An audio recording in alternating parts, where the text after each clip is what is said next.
Hi guys, so for today's vlog, so on the way kami nito sa church.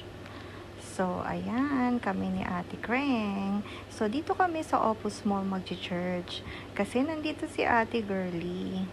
So first time naming lahat mag-church dito sa Opus Mall. Usually kasi doon sa main ng Christ the King. Pero ito, dito naman kami. So ayan. Ayan na yung chapel.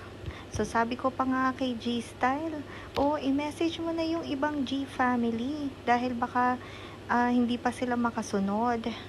Pero yun naman pala, nauna pa na pala sila sa amin. Nandun na sila sa loob, nag-aantay.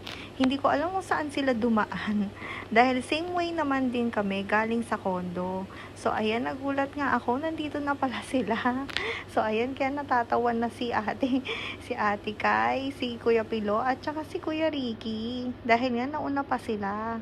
And then, so napaaga kami kasi sabi ni ate 10:30 daw, yung pala 11 o'clock pala yung mass. So 10:15 nandito na kami kaya wala pa palang tao. Pero okay lang kasi ayan tingnan mo si Ate Marie Chris nagpe-pray na. So napakaganda dito sa chapel nila. Ayan.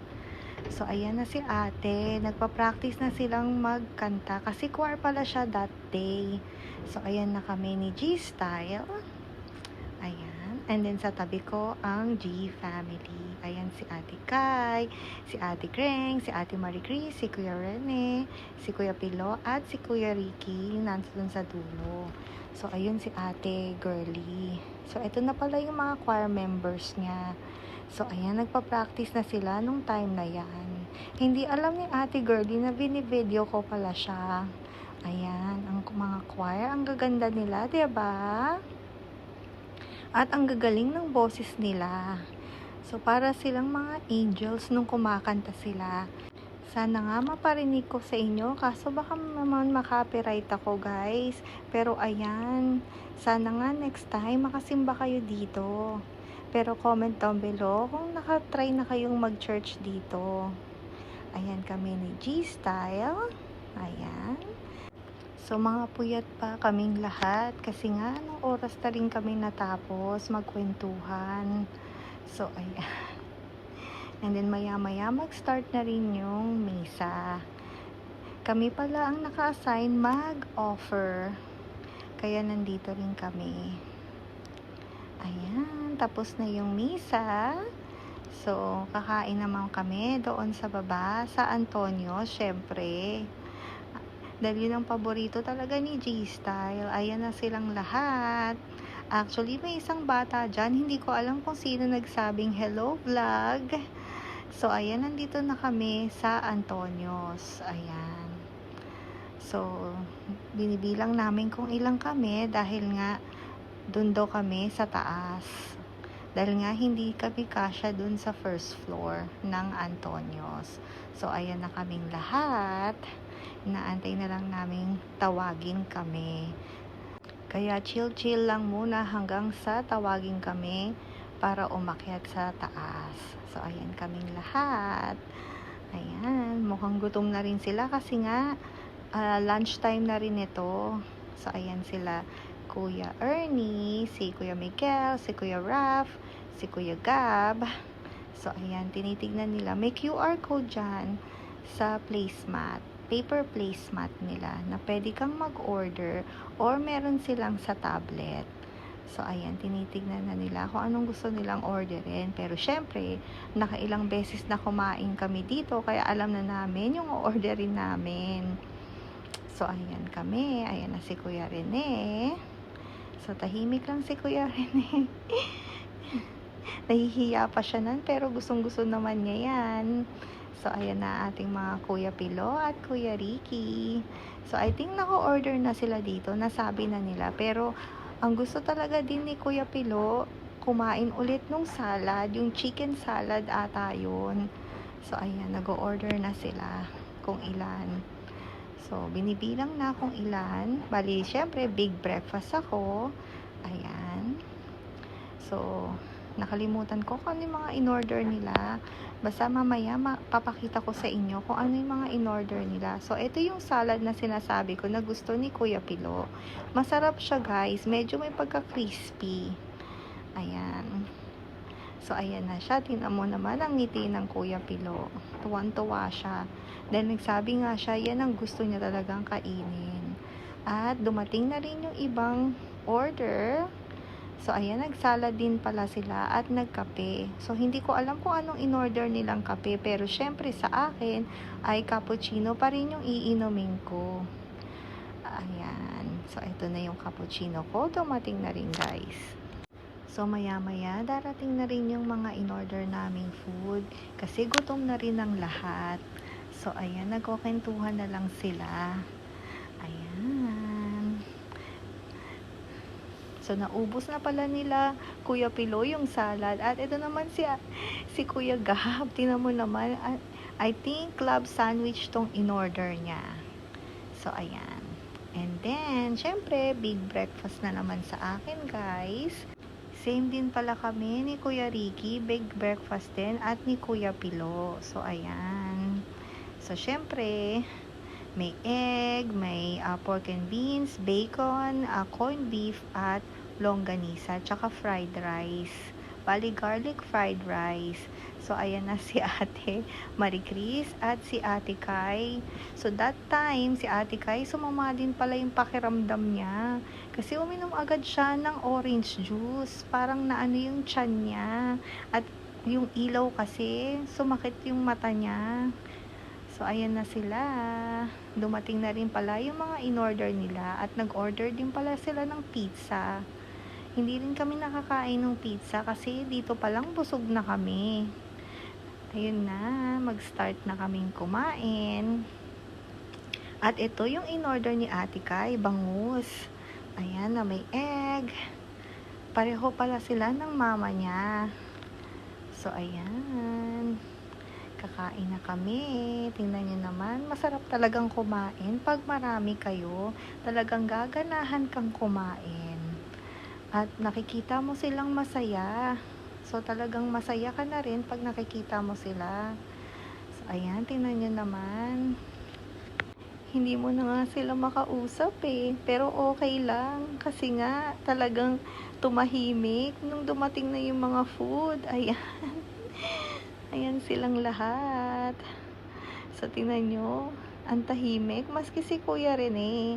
At dumating na rin yung pancake na in-order din ni Ate Kai.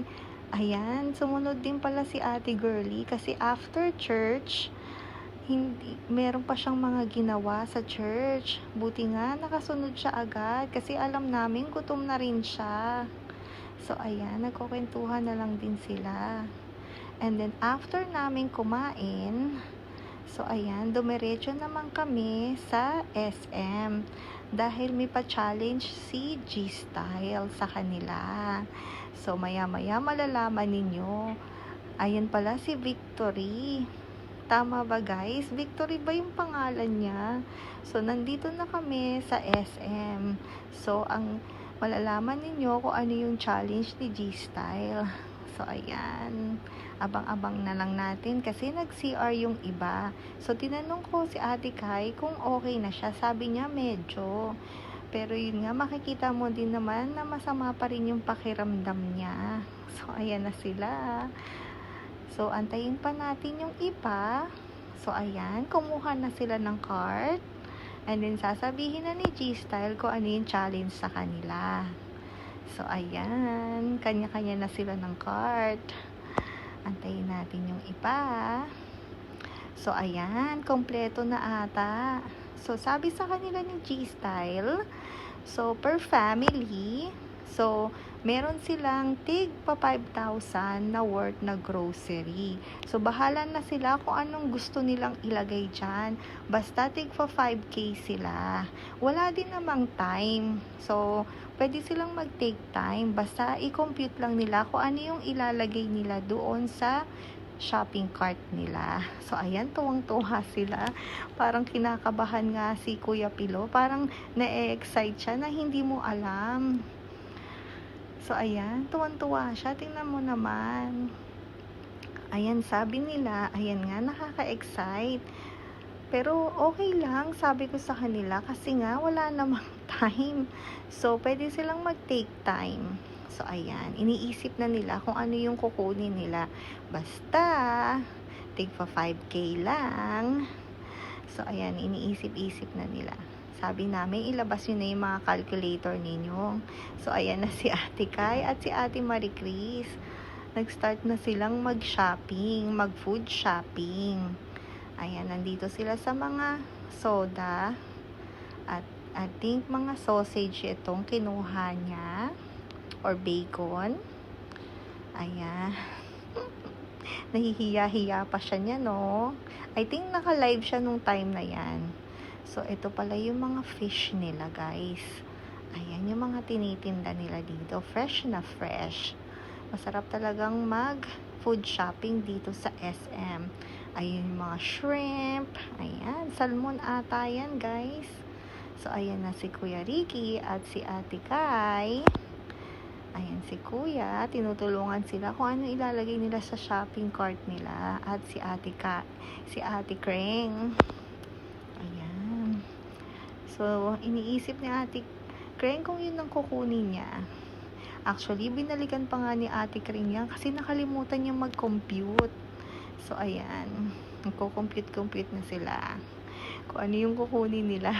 So, ayan tinatanong din sila ni G-Style kung magkano na yung nasa laman ng shopping cart nila. Kasi nga, 5,000 lang. Ayan. Diba? Bumabalik-balik sila.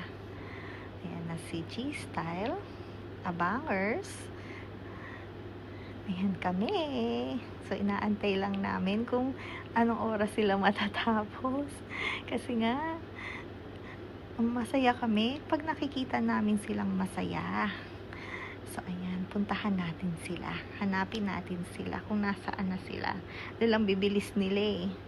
Dahil nga, nung pagpasok namin dito sa grocery, isang grupo kami.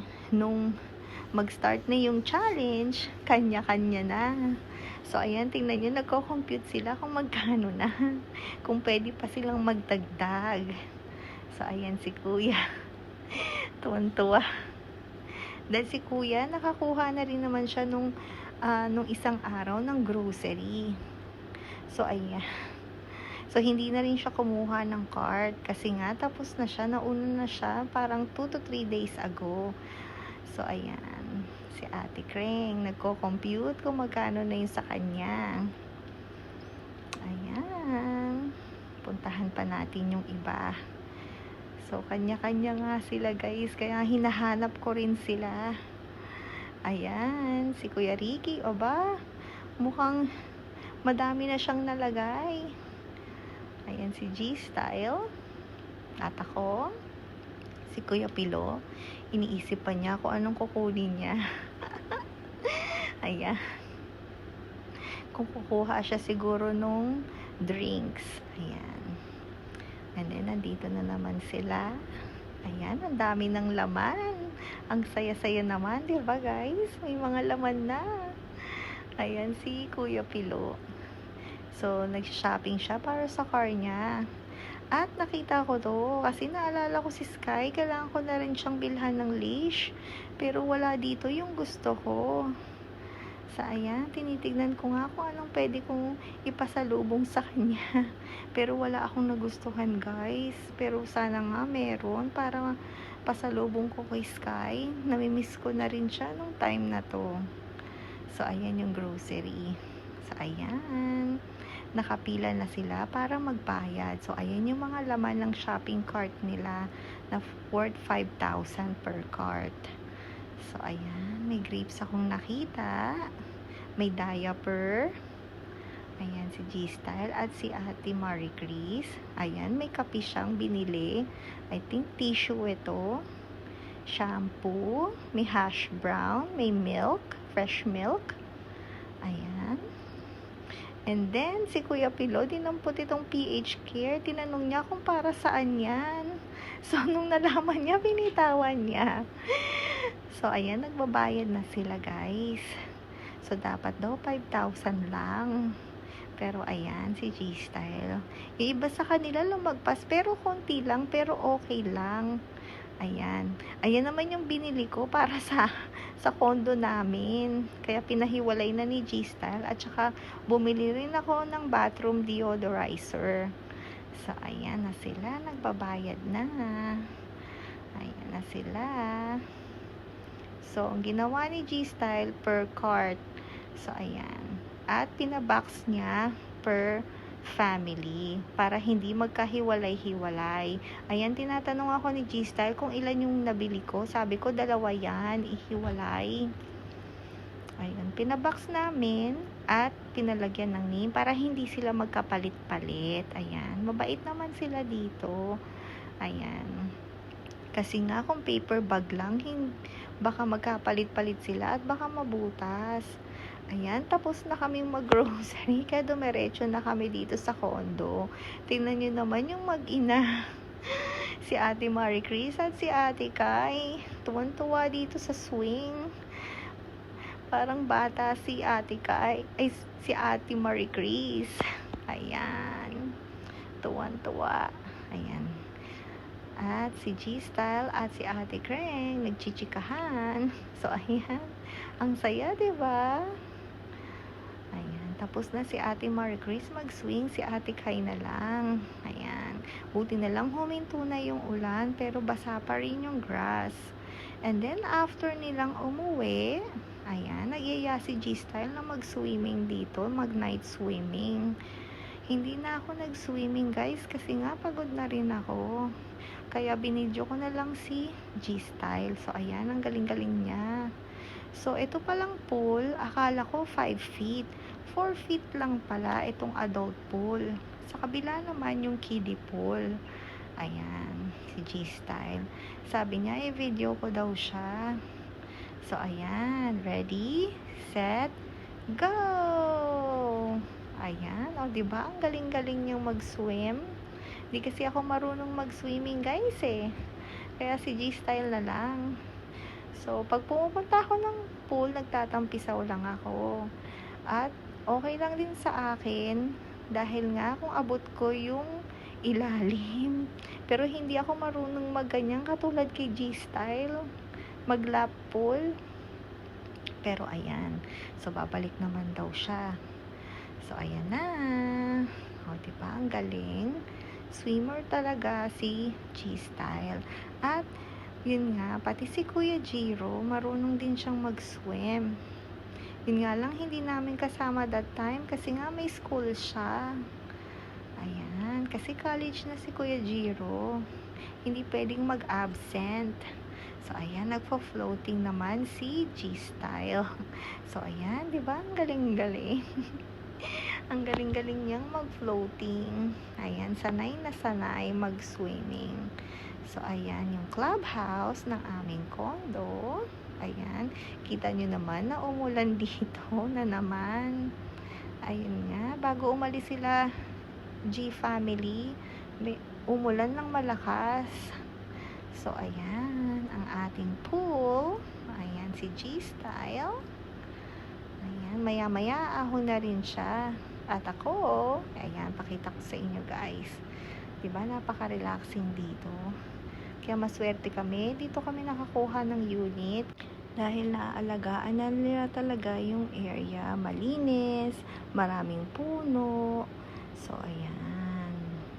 At relaxing itong area namin. So, ayan. Ayan ako. At maya-maya din kakain na rin kami.